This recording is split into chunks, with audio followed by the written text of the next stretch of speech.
This is Kirk Laughlin from TelecomTV here in Coppell, Texas. Today we're sitting down with Robert Leggett.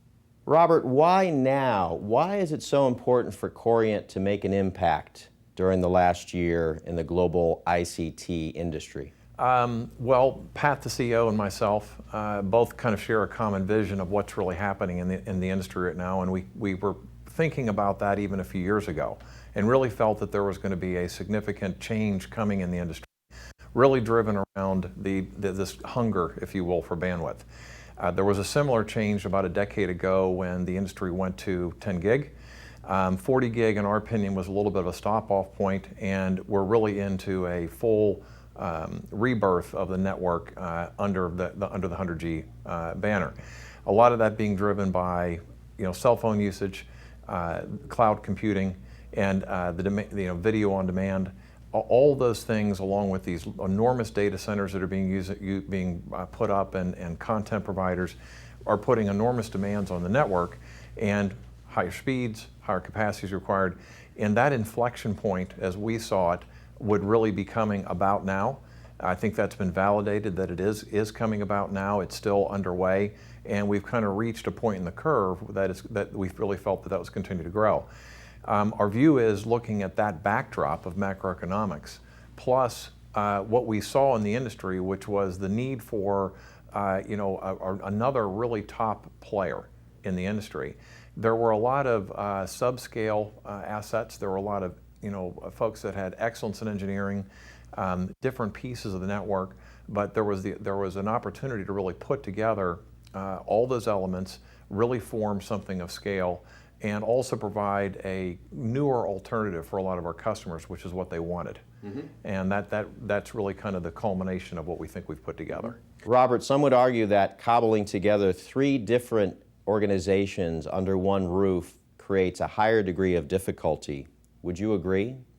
I think some of it's true, and I think part of it goes back to kind of Marlin's heritage. I think Marlin, as a private equity firm, is somewhat unique.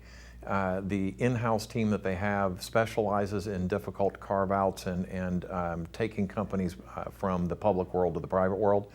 So, Pat and I were kind of if you will, the operating sponsors to do this. But we had a tremendous team in Marlin to go after and be able to accomplish something like this, especially be able to do it all in really about a 12-month time period.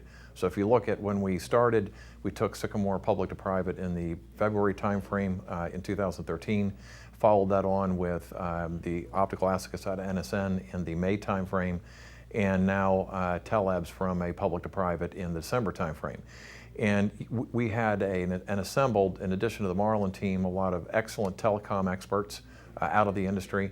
And I think we're able to take it on, so to speak, to tackle something that was difficult and to get it into a unified platform, good end-to-end portfolio. And then, of course, a lot of the tough work to kind of integrate the back end and make sure you've got all the support pieces in place. Help us understand what the reaction has been to your customer base around the creation of Coriant. I think, again, it's going well. I would say it's a work in progress anytime you're making a kind of a cultural change. All these companies were very, very steeped in technology. A lot of industry respect for being early innovators. Very good technology platforms, very R&D rich and intensive, a lot of deep IP portfolio. And so they tended to kind of engineer and have technology and kind of take it out to the market. If you take a look at what's happening with a lot of our customers, they're going through traumatic change in their networks as well. The introduction of packet optical, the use of IP, if you will, holistically in the network a lot more, and also the big challenge for them of how do you utilize legacy equipment to its fullest and do a smooth transition to this new architecture. They need a lot of help and support, and they're complicated problems. And what Pat and I are really trying to get the whole organization is to work outside in, to really be customer first, really get the ears wide open when you're sitting down with customers, make sure that you can really understand what it is they're trying to get accomplished, and not necessarily just with one person at that account. talk to the people, the line folks that are actually utilizing the product, the people that are required to maintain and service, the network planners themselves, as well as some of the deep core system designers, and make sure you've got a good, broad view that you can really determine, what is the system these guys really need. If you were to go to a Telmex, a Telefonica, an AT&T, it's pretty safe to say that none of these organizations will have known the existence of Marlin or your role in the PE industry. How have you tried to overcome that perception?